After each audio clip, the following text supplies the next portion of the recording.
የመሰለ ብርሃኑ እባላለሁ። ባለቤቴ ደግሞ እመቱ መረሳት ነው የምትባለው። ያው በነበረው ክስተት በወሊድ ነው የጀመራት።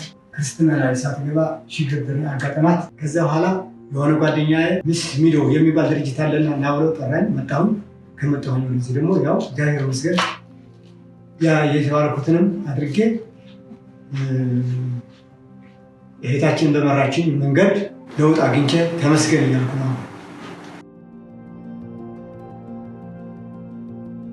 ይኖሩ ደቀይ ላይ ካኸው ይኖሩ አዝግን ጋር ደቀይ ካኸው ክልና ብዳግ ነው ማለት ተመስገን ሀዝ ጋር መስገን ያዝዳል